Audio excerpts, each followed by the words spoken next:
코스피 지수가 지금 빠르게 상승폭을 키우면서 1900선 말씀드리는 순간 회복 나옵니다. 1.5%의 상승 흐름. 지금 약간 여기에서 줄다리기는 좀 펼쳐질 것 같은데요. 여기에다가 외국인이 지금 매수로 서서히 좀 가닥을 잡는데 사실 좀 미미한 수준의 물량이기 때문에 이 부분은 좀 더 보셔야겠습니다. 과연 외국인의 긴 이 매도와 이제는 좀 이별을 하는 그런 기록적인 오늘이 될지 현재 거래소에서는 외국인 기관의 쌍끌이 매수가 들어오고 있는 상황입니다. 역시나 낙폭권의 대형주들이 움직이니까 좀 지수가 빠르게 움직이네요. 그럼 이쯤에서 작전 타임 가져봐야죠. 오늘의 감독 모셨습니다. 토마토 투자클럽 한교수 전문가입니다. 안녕하세요. 네, 안녕하십니까. 오늘 시장 분위기는 좀 들썩들썩 거리는 것 같은데요. 네. 작전명 어떻게 잡으셨어요? 자, 오늘 작전명은 양치기 소년으로 냈습니다. 오랜만에 제 호기심이 발동하는데요. 어떤 이유에서 이렇게 잡으셨어요? 양치기 소년이 뭐 늑대야 거짓말 몇 번 하고 나도 진짜 늑대 한 번 나타났죠. 그렇죠. 뭐 우리 전문가님들이 뭐 양치기 소년이 되지 않을까 싶은데 일단 저도 역시도 이제 지수 단기 바닥 가능성을 계속해서 언급을 드리면서 또 이제 지난주 또 작전명 또 이제 하반 경기였었죠. 이제 단기 맞아요. 바닥 가능성을 언급을 드리면서 네. 시장이 또 갈만하면 또 밀리고 하다 보니까 우리 시청자 여러분들 들으시기에는 계속 뭐 거짓말 같고 그러실 것 같아요. 결국 시간이 지나면 결과가 나올 수 있겠습니다만은 그래도 계속해서 뭐 거짓말처럼 주가가 갔다가 밀리고 하는 이런 흐름이 반복되고 있습니다만 결국에는 시장은 어느 정도 조만간에 바닥이 나오지 않을까 이렇게 기대하는 측면에서 제가 양치기 소년으로 개정했습니다. 지나치게 겸손한 거 아니세요? 사실 밀린 건 없어요. 저희가 이제 바닥을 다진다 이야기를 했는데 안 올라서 그렇지. 그렇죠. 그래도 좀 바닥권을 잘 움직여줬는데 오늘은 그럼 체크 포인트 정리를 해보겠습니다. 오늘 확인해 볼 부분들은요. 총 3가지입니다. 경기 부양 그리고 금리 동결 여기에다가 바닥권 접근인데요. 경기 부양 이번 주 들어서 전문가분들이 공통적으로 뭔가 글로벌 정책 공조 그리고 또 추가 부양에 대한 기대감을 상당히 좀 많이 드러내 주셨는데 비슷한 측면이세요? 비슷한 측면도 있습니다. 비슷한 측면도 네. 있을 것 같고요. 일단 전체적으로 제가 보기에는 지금 시장은 가장 큰 부분이 이제 중국하고 유가예요. 중국과 유가입니다. 그리고 이제 심리적으로 안정을 좀 되찾을 수 있는 부분들이 이제 글로벌 정책 공조 이런 것들이 될 수 있겠는데요. 일단 경기 부양이라고 하는 부분들은 일단 중국 쪽에서 먼저 찾아볼 수가 있는데 중국에서는 이미 이제 대규모 이제 자금 유동성을 풀면서 경기 부양에 일단 나선 상태고 그런 상태에서 유럽도 뭐 상황이 되면은 이제 유동성을 풀어서 경기 부양에 나서겠다라는 그런 어떤 흐름들, 그런 얘기들을 많이 하고 있죠.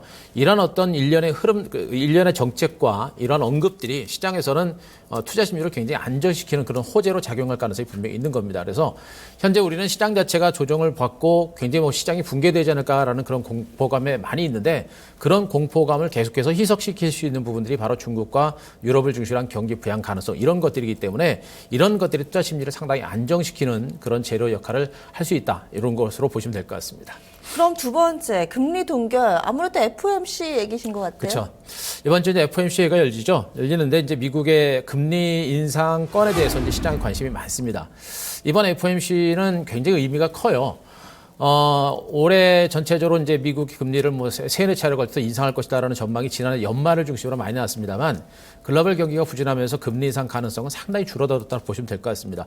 여기서도 금리 동결 가능성이 상당히 높다라고 일단 보여지고 있는데 일단 미국이 금리를 동결한다는 것은 전체적으로 달러화 강세가 멈춘다라는 그런 의미로 볼 수 있겠고 이 얘기는 반대로 유가 급락세가 멈출 수 있다라는 그런 의미로도 볼 수가 있습니다. 그리고 전체적으로 이제 글로벌 경기 흐름을 살리겠다라는 어떤 미국의 의중으로도 볼 수가 있기 때문에 네. 굉장히 큰 호재로도 작용할 가능성이 높아요. 그동안에 힘들었고 불안했던 장세 흐름들을 한순간에 불식시키는 그런 호재로도 작용할 가능성이 높기 때문에 이번에 이제 미국의 금리가 동결된다라고 한다면은 시장에서는 상당히 큰 호재로 작용할 가능성이 높기 때문에 이런 부분에 대해서 우리가 좀 주목을 해야 될 부분이 아닌가 이렇게 보고 있습니다. 근데 사실 금리 동결은 어느 정도 또 예상됐던 바가 아닐까요? 그렇죠.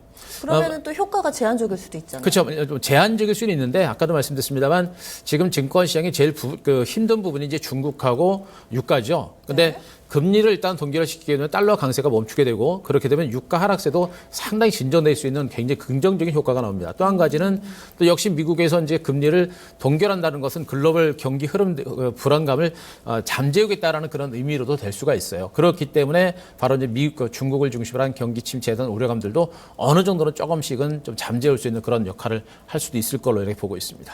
그리고 마지막 포인트 넘어가 보겠습니다. 바닥권 접근, 역시나 하반 경제 지난주에 포인트와 좀 비슷한 거죠? 그렇죠. 일단 가장 큰 부분이 이제 유가하고 중국 증시라고 그랬죠. 이 두 가지 변수가 제가 보기엔 이제 어느 정도 바닥권에 근접한 것으로 보고 있습니다. 지난주에는 제가 중국 증시의 차트를 보여드리면서 이제 2000선 중심으로 또 2500에서 3000선 사이선 중간 바닥이 만들어질 가능성이 높다라는 그런 얘기를 해드렸습니다만 중국 증시도 어제는 뭐 막판에 밀리긴 했습니다만은 그래도 대체적으로 바닥권에서 한 번 더 나오는 어떤 투행일 가능성이 높기 때문에 바닥 가능성이 높은 것으로 보고 있고요. 특히나 이제 주목할 부분들이 이제 유가입니다. 유가 이제 그림을 잠깐 보시게 되면은 국제 유가도 최근에 급락세가 나타나고 있죠. 일단 계속해서 급락세가 나오고 있는데요. 과거에도 이 국제 유가는 대체적으로 이제 30달러 선을 중심으로 이제 차 30달러 선을 중심으로 돌파하지 못했습니다. 하지만 예. 어느 정도 시점에서는 이제 그 유가가 30달러 선을 넘어가면서 140달러까지 갔었고요.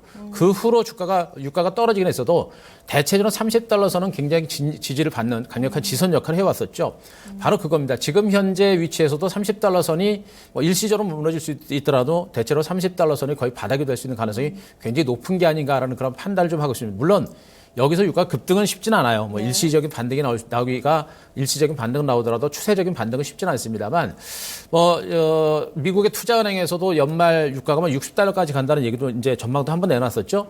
그만큼 유가는 극과 극을 달리고 있습니다. 이 얘기는 뭐냐면 그만큼 이제 유가가 떨어질 만큼 떨어졌다라는 그런 인식으로도 보셔도 돼요. 기술적으로도 30달러 선 정도가 중장기적으로 마진 노선이 될 가능성이 높기 때문에 유가와 그리고 중국 증시가 단기 바닥권에 근접했다는 것은 그만큼 시장에 대한 어떤 안정성이 높아질 수 있는 가능성이 높다. 때문에 공포 심리까지 가져갈 만한 장세는 좀 아니지 않느냐 이런 것으로 해석을 하시면 될 것 같습니다. 근데 중국이 아무래도 좀 걱정이 돼요. 직전에 좀 이탈을 한 데다가 어제 좀 급락이 나와서 또 일각에서는 또 외신을 보니까 뭐 2,400이죠. 2,400 얘기하는 쪽도 있고 해가지고 정말 바닥일까? 이런 의구심도 들긴 해요. 지금 2,700에서 2,400 정도를 가지고 이제 얘기를 하면은 뭐라고 할까요? 거의 여기서부터 이제 물론 300포인트 적은 건 아닙니다만 여기서 한 번 더 떨어진다라고 한다면 오히려 이제 추가적인 어떤 패닉에 대한 공포보다는 그 패닉을 받아내려고 하는 반발 매수가 상당히 많이 더 들어올 가능성이 저는 높다고 보고 있습니다. 그래서 오늘 국내 증시도 그렇고 미국 증시도 반등에 나선 부분들은 바로 이제 중국 증시의 그런 부분들을 많이 본 것으로 저는 보고 있어요. 그래서 바닥권에서 투매가 좀 나오고 있는 부분들에 대해서는 우리가 너무 민감하게 볼 만한 단계는 아니지 않느냐. 어쨌든 한 번 더 밀린다고 하더라도 그 위치상으로는 대체적으로 바닥권이 될 수 있는 가능성이 굉장히 높기 때문에 이 구간에서 우리가 뭐 미국 증시, 중국 증시 한 번 더 밀린다고 하더라도 너무 공포소랄 만한 그런 위치는 좀 아니지 않느냐. 이렇게 좀 보고 있습니다. 네. 그럼 전략 들어보겠습니다. 오늘 장에서 좀 어떻게 대응해 볼까요? 자, 일단 오늘 시장에서 전략은 뭐 지난주에 말씀드렸던 대로 제가 공포보다는 기회로 잡자라는 그런 전략으로 가겠습니다. 뭐 이 투자 전략은 제가 지난주에 그대로 말씀드렸던 내용들인데요.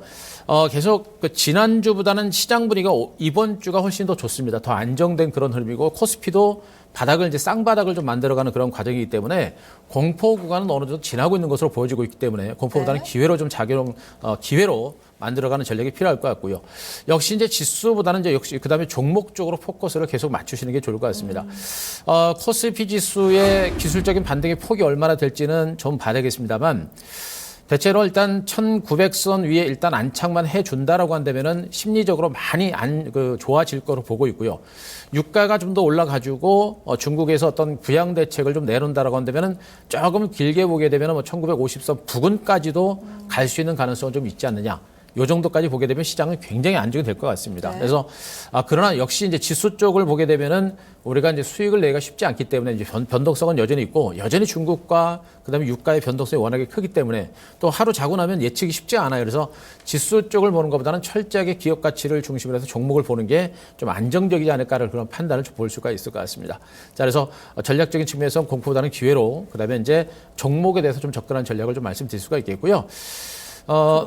그럼 어떤 종목군들, 종목 고르는 팁도 함께 주시죠. 그렇죠. 자, 종목이 이제 제일 중요할 것 같아요. 이제 대형주 쪽을 보시는 분들하고 그다음에 이제 중소형주 쪽을 보시는 분들하고 이제 많이 이제 갈리실 것 같아요. 맞아요. 그게 고민이에요. 아마 또 이제 대형주들이 오늘 이제 급반등이 나오고 하다 보니까 이제 대형주 쪽으로 이제 많이 관심들 가실 것 같은데 어제 그저께도 대형주가 급등이 났다가 또 급락이 났었죠. 그리고 나서 오늘 또 급등이 나오고 있는 상태인데 그래서 쫓아가기가 쉽지 않아요. 그런데 대형주 쪽은 일단 말씀드렸습니다만 많이 빠진 데 따른 기술적 반등 성격이 굉장히 강합니다. 펀더멘탈 자체가 좋아져서 가는 게 아니에요. 그러니까 미국 증시가 오르고 유가가 올랐기 때문에 단기적인 반등세가 나타나고 있는 것인데 추세 상승이라든가 장기적인 상승보다는 기술적인 반등 가능성이 큽니다. 다만 기술적인 반등의 폭이 얼마나 갈 것이냐 이게 문제이기 때문에 대형주 쪽은 무리하게 추격 매수하는 것보다는 물량을 들고 계시는 분들 내지는 어제쯤에 뭐 조정 받았을 때 들어가셨던 분을 중심으로 단기간쯤에서 이번에 반등 났을 때 추가적인 반등이 났을 때 물량을 줄이시고 나오는 단기간쯤의 대응 전략을 보시는 게 맞겠고요. 대형주들이 오르다 보니까 이제 중소형주 코스닥 쪽 모델이 조금 이제 소강 상태가 나오죠. 근데 최근에 이제 대형주 폭락할 때도 제약주라든가 코스닥 쪽 모델은 안 빠졌거든요. 그러니까 코스닥 종목과 중소형주가 가려면은 제가 말씀드렸죠. 대형주, 중소형주들라도 가려면은 지수가 일단 안정이 되고 코스피가 먼저 올라가야 나중에 코스닥도 가고 중소형주 간다고 그랬죠. 결국에는 대형주들이 한 번, 두 번 더 올라가고 나서 나중에 코스닥 종목들이 갈 겁니다. 그래서 제가 보기에는 대형주 쪽은 단기간쯤에서 치고 빠져나오는 그런 매매를 보시고 지금은 중소형주, 특히나 이제 바이오제약주라든가 여전히 이제 단기 상승을 쉬었던 OLED 관련주들 이런 실적주, 업황 호전주들 이런 종목에 대해서는 중장기 관점에서 계속해서 우리가 물량을 매집해 들어가는 전략은 아직까지는 유효한 이런 전략으로 말씀 좀 드리도록 하겠습니다. 낙폭과대주들에 대해서 반등은 좀 업사이드를 짧게 보시는 것 네. 같아요. 네, 알겠습니다. 말씀 고맙습니다. 네, 맞습니다. 작전 타임 이렇게 가져왔습니다. 많이들 고민되시죠? 오늘 강한 낙폭과대 대형주를 살 것인가 혹은 성장 모멘텀이 있는 종목들을 살 것인가 이 시간에는 이 낙폭과대 대형주에 대해서는 어느 정도 좀 반등 시 매도 의견 나왔습니다. 다시 한번 이 내용 포함돼서 정리해드립니다. 작전명은요, 오늘 양치기 소년이었습니다. 바닥이다. 뭐 반등 나올 것이다. 여러 차례 이야기를 했지만 사실 기다리는 반등이 쉽지가 않은 모습인데요. 이제 얼마 남지 않았다는 것으로 보고 있습니다. 기회로 활용해 보시고요. 종목에 좀 더 집중할 필요가 있는데요. 낙폭과대 대형주들에 대해서는 반등 시 매도 의견, 그리고 성장주들, 바이오나 제약, OLED 관련해서는 중기적으로 좀 조정받을 때 매수할 만한 기회로 활용해 보시기 바랍니다. 저희가 여러 가지 투자에 대한 조언 드렸습니다. 하지만 종목의 상승과 하락을 보장하지는 않는다는 점 말씀드리고요. 투자 판단하시는데 꼭 참고사항으로 좀 삼아보시길 바랍니다. 남은 시간도 성공 투자하시고요. 그럼 내일 이 시간 뵙겠습니다. 고맙습니다.